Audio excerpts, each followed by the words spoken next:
7:04 a.m. Saludamos al ingeniero Carlos Rabascal, ex candidato a la vicepresidencia de la República. Carlos, ¿cómo estamos? ¿Me escucha? Muy bien, Jimmy, te escucho muy bien. Muy buenos días a ti, a Noris y a Omar. Solamente mientras los escuchaba en algunos momentos se cortaba el audio de ustedes, pero vuelve enseguida. Bueno, ya estamos de nuevo. A ver, Carlos, definitivamente, aunque no es una decisión que puedes ni anunciarla ni tomarla por ti ante ti, la pregunta es, ¿está encaminado el tema de la candidatura para que Carlos Rabascal sea candidato o no lo está? Bueno, Jimmy, tú como siempre, como el dermatólogo, directo al grano. A ver, vamos a lo siguiente.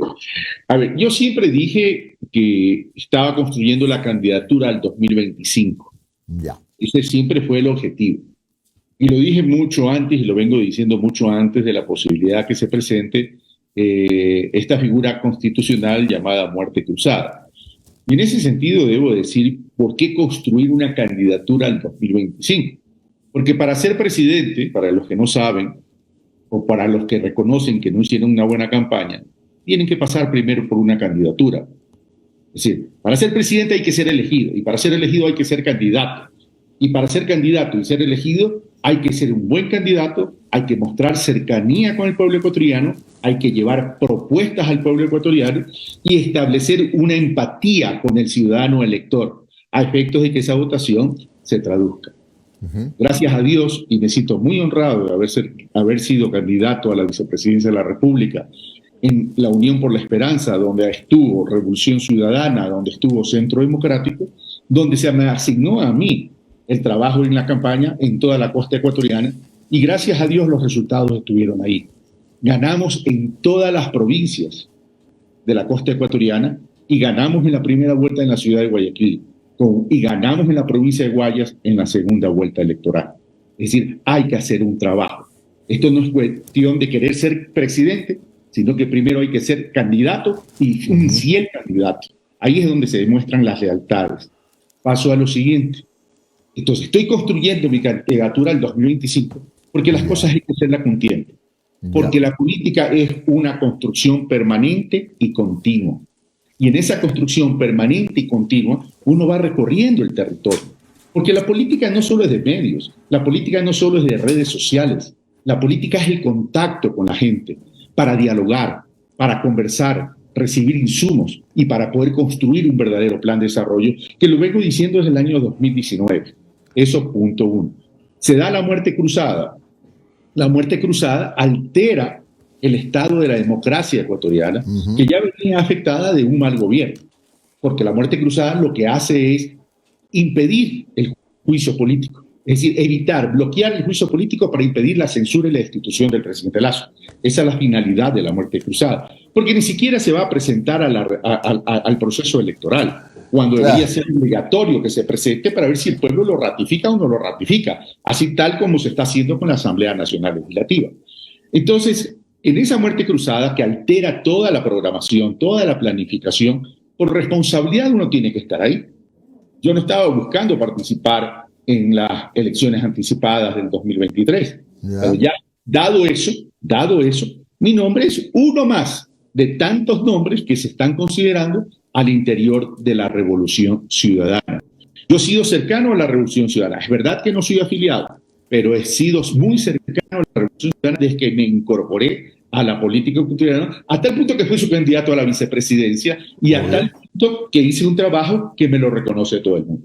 Ahora bien, dentro de ese proceso de selección, que evidentemente es normal, que es legítimo, que tiene que realizar la organización política de distintos aspirantes que también tienen un derecho legítimo de querer participar, puedo ser yo como no puedo ser yo. No hay nada definido, no hay nada descartado. Pero sí quiero decirle y quiero enviar un mensaje a todo el pueblo nacional, a todo el pueblo ecuatoriano, pero en especial a la Revolución Ciudadana. Señores, si yo no soy el candidato, no pasa nada. Yo no voy a correr ni me voy a lanzar por otro movimiento, porque yo soy leal. soy leal con el progresismo, porque yo he planteado desde el 2019 la construcción de una gran coalición, la construcción de un gran frente progresista. Y no voy a ser yo el que divida y disperse el voto del progresismo. Claro. Porque las circunstancias y los momentos que está viviendo el Ecuador no es para jugar a la política corta, como decía Néstor Kirchner. Claro, bueno, me parece muy noble de tu parte, Carlos. Me parece muy, muy noble de tu parte. Ahora, hay otra... A veces nosotros tenemos la mala costumbre, como Maro, como no dije, hacer el papel de abogado del diablo un ratito, ¿no? Alguien puede decir por ahí, digo yo, también este próximo proceso electoral tan breve, tan casi que atropellado, significará que si llega a ganar el candidato de la revolución, será presidente por un periodo corto, no solo por el año y medio, quizá menos, porque la idea, que ya la dijo Correa, es una constituyente, es decir, un candidato fusible.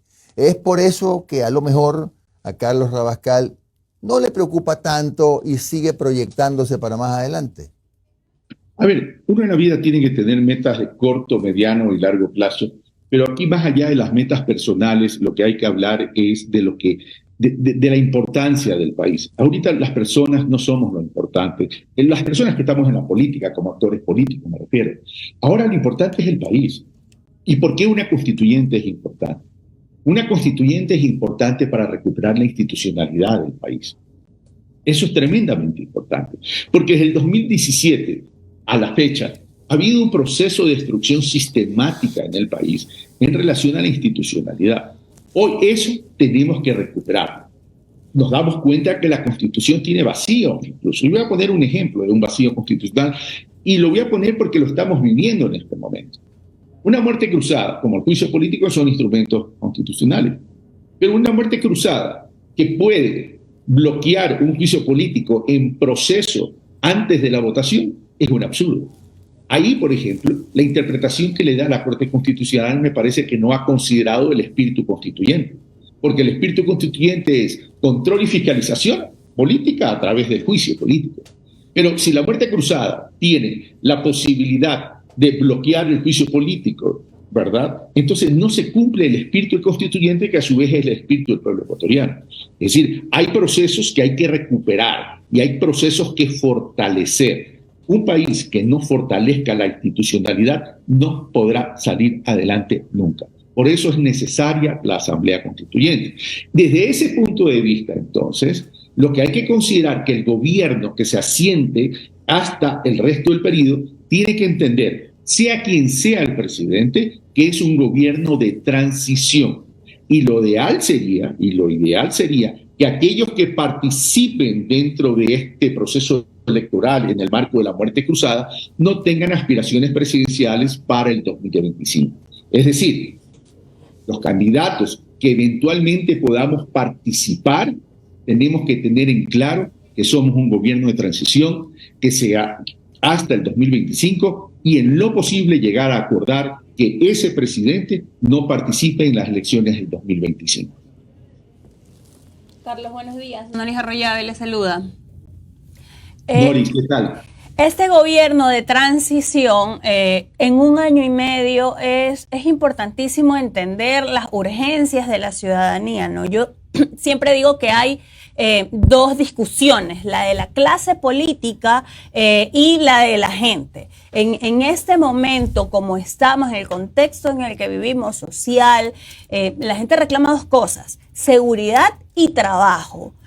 ¿Cómo hacer un gobierno de un año y medio para darle algo tangible a la ciudadanía, que la gente diga, bueno, esta persona que acabamos de decidir, así es año y medio, porque a la larga eso no le importa al ciudadano de a pie, al ciudadano no le importa, yo voté por ti, ¿qué me solucionas? ¿Cómo llego a mi casa y puedo darle comer a mis hijos? ¿Cómo salgo de mi casa y puedo sentir que no me van a matar cerrando la puerta?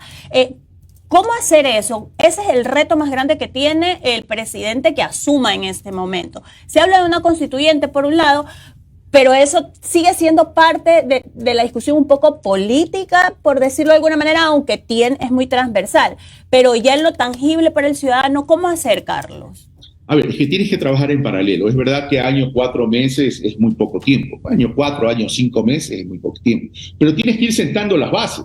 A ver, la constituyente es para el fortalecimiento institucional, que tiene su propio proceso, tiene sus tiempos y su proceso que va en paralelo a lo que tienes que hacer, ¿verdad? Y ahí tienes que llevar a consulta, tienes que tener el tema de la determinación de la Corte Constitucional, etcétera, etcétera. Es decir, ese es un proceso que puede continuar, pero que no necesariamente tiene que distraer, porque la atención principal va a estar dada ¿en qué? En la seguridad y en la vida cotidiana de la gente en términos de tener acceso a sus derechos, a salud, a educación y a trabajo. Y en ese sentido nos tenemos que concentrar. Pero, por ejemplo, comencemos hablando de seguridad, Norris. Comencemos hablando de seguridad. Aquí aparentemente todo el mundo quiere copiar a Rambo, a Bukele, y básicamente es cuestión de salir con una ametralladora y decir he estado en guerras en Ucrania, en África, en Siria, etcétera, etcétera. A ver, manejar el Estado no es un juego a matar. Manejar el Estado es un juego a garantizar la vida. Y en ese sentido de garantizar la vida, entonces tú tienes que entender la seguridad como un tema amplio. La seguridad de fuerza pública, sí. La fuerza pública de prevención, la fuerza pública que detecta dónde están los delincuentes, el crimen organizado, ¿verdad? Pero tiene que venir acompañado con política económica y tiene que venir acompañado con política social. Pero hablemos por un momento de la fuerza pública. Esto no es cuestión de metrallitas ni jugar al G.I. Joe. Esto es cuestión de saberlo hacer. Primero, tenemos que establecer un modelo que se entienda de seguridad dentro de lo que es de la fuerza de seguridad, es como unidades de inteligencia nacionales y unidades de inteligencia territoriales que les permita articular con un plan estratégico para poder determinar los recursos, acompañado con policías uniformados, policías territoriales y policía de carácter nacional, policías rurales, policías marítimos, policías fluviales, ¿sí? Que eso nos va a permitir entonces armar un modelo de gestión para poder identificar dónde está el crimen organizado y asignarle recursos, pero con un modelo que nos permita la institucionalidad. Entonces vamos a poder ir a donde está el crimen organizado, a desocupar y a ocupar. Los desocupamos y ocupamos inmediatamente ¿con qué? Con política social, con política económica, con política de inversión. Entonces, eso ya estamos hablando ahí de un modelo de seguridad. No es cuestión de jugar, repito, al G.I. Joe. Nosotros, dentro del progresismo, no tenemos como deporte ir a matar a gente en países extraños. Todavía, si fuera una pelea, una guerra patria, bueno, ahí estamos dispuestos a hacerlo, pero no como un deporte nacional. Claro, Carlos, se habla de, en estas elecciones que van a ser bien sui generis, se habla de la importancia, por lo menos yo lo he hablado de forma reiterada, de que la persona que llegue tiene que tener conocimiento del sector público y de administración pública. Una de las cosas que se ha visto en este gobierno tal vez como falencia mayor es eso, ¿no? El desconocimiento de sus actores principales en el sector público y cómo se administra lo público. En el caso de ser candidato de la Revolución Ciudadana, ¿quién crees que sería el binomio ideal para Carlos Rabascal? A ver, un binomio ideal con Carlos Rabascal, partiendo que yo no soy afiliado, de preferencia a una mujer, Debe ser por el Código de la Democracia. Porque para estas elecciones corre es lo que se rigió para el 2021, porque es una extensión, no es el 2025, corre la extensión hasta terminar el periodo que falta. Una mujer y que sea militante, y que sea una militante fuerte de la Revolución Ciudadana. ¿Tienes algún nombre o alguna candidata afín? Siempre uno tiene ahí como mayor afinidad, ¿no? Ay, a ustedes les encanta el chisme, ¿no? Uno hace su trabajo, es la información. A ver, no es prudente estar hablando de unos u otros, pero es preferible hablar de perfil. Una persona que tenga, primero que sea militante, que tenga los principios cohesionados del progresismo, de la revolución ciudadana, en este caso, que es el movimiento. Dos, que esté capacitada para reemplazar al presidente en caso que a este le suceda algo, es decir, que tenga conocimiento, aunque sea general de economía, ¿verdad? Que tenga capacidad de liderazgo, que tenga capacidad de trabajar en equipo, que tenga capacidad de organizar, que sienta al pueblo ecuatoriano, porque no se va a poder combatir la pobreza si tú no la sientes, si tú no sientes el pueblo ecuatoriano. Básicamente, te puedo adelantar el perfil, pero creo yo que no es mi responsabilidad en este momento, ni es prudente yo estar dando nombres. Ok, Carlos, hay dos nombres en la Revolución Ciudadana que desde que se habló de la muerte cruzada salieron y son los que más han sonado, que es Carlos Rabascal y Andrés Arauz. Evidentemente, pensaría yo que uno de los motivos es porque son los que más conocimiento tienen luego de haber venido de una campaña presidencial en binomio Arauz presidente, Rabascal vicepresidente. En el caso de que se decida dentro de la Revolución Ciudadana que Andrés Arauz sea el candidato, ¿tendrá el apoyo de Carlos Rabascal y existe la posibilidad de que Rabascal vaya como primer candidato a la Asamblea Nacional o no? A ver, lo dije en el 2019 cuando inicié mi caminar político. Dije, yo aspiro a la presidencia de la República y estoy construyendo en ese momento, construir la candidatura a la presidencia de la República. Pero también fui frontal y dije, si no soy yo el nominado, acepto la decisión y apoyaré al candidato que sea nominado. Eso lo dije en el 2019 y soy hombre de palabra y lo cumplí, porque además por convicción lo hice. Después me ofrecieron la candidatura a la vicepresidencia de la República. Ahora lo vuelvo a decir y lo acabo de decir. Si yo no soy el nominado, acataré la decisión del Movimiento Revolución Ciudadana, ¿verdad? Y simplemente apoyaré a ese candidato, pero no participaría ya en el proceso electoral. Carlos, buen día. Omar Gente saluda. ¿Cómo estás? Omar, querido, ¿cómo mejoramos al Emelec? Eso, oye, me estás leyendo la mente, hermano. Te iba a preguntar eso por sobre todas las cosas. Lo que pasa en agosto no es importante. ¿Qué hacemos para salvar el bombillo? Muerte cruzada. Rapidito, muerte cruzada también, me parece perfecto. Carlos, a ver. Volviendo a los temas políticos. A los temas importantes. Ya salió.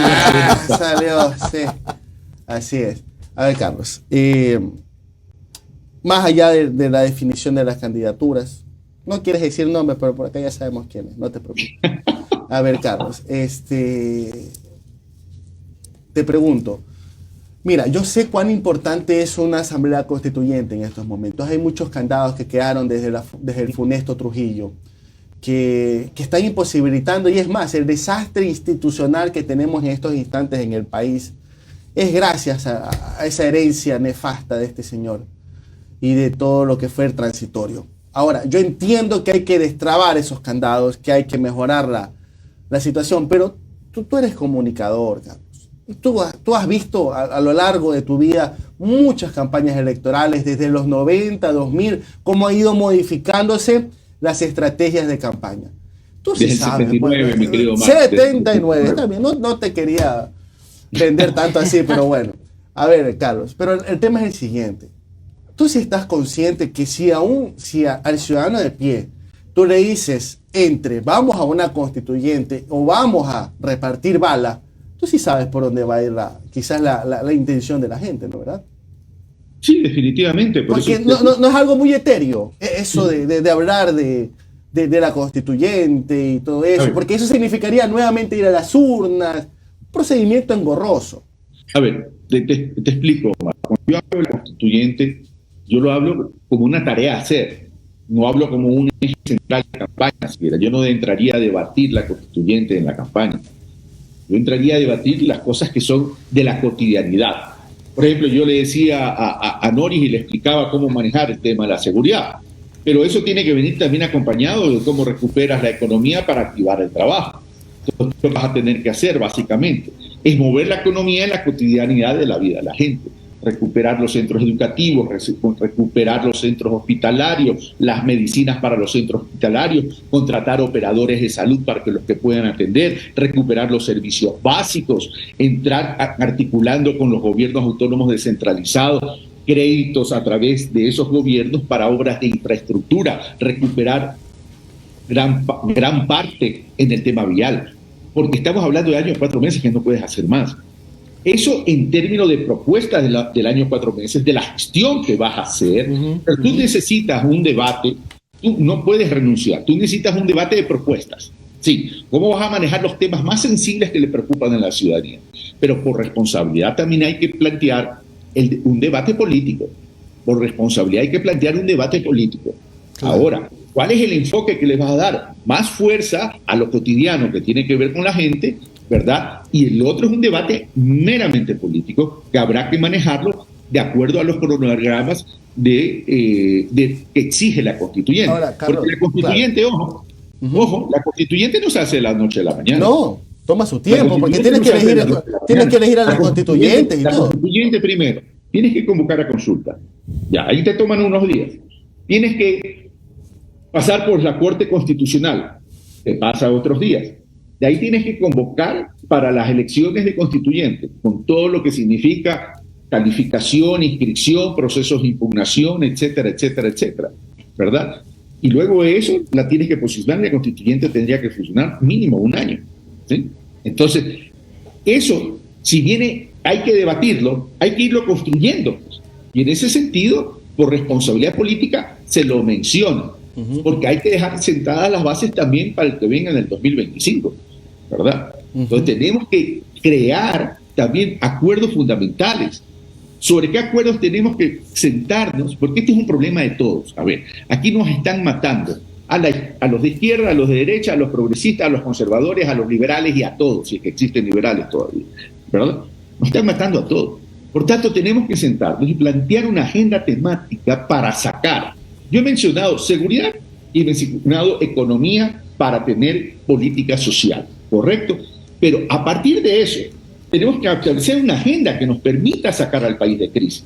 ¿En términos de qué? Que nos permita encontrar coincidencia. Carlos. Seguridad, reactivación económica productiva con trabajo, salud pública, educación pública, desarrollos locales y territoriales, que para mí es profundamente importante, y reforma política institucional. Pero eso ya puede ser a partir del 2025 también.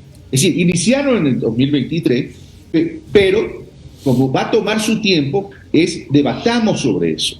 Claro, ahora, pero Carlos, ¿va a ser necesaria una constituyente? Va a ser necesaria una constituyente. Pero en este gobierno de transición, lo importante es seguridad, mover la economía en la cotidianidad de la gente para que haya paz y tranquilidad. Carlos, a ver, tú le decías a Noris, quien sea el candidato que vaya en estas elecciones y gane debe entender que es de transición.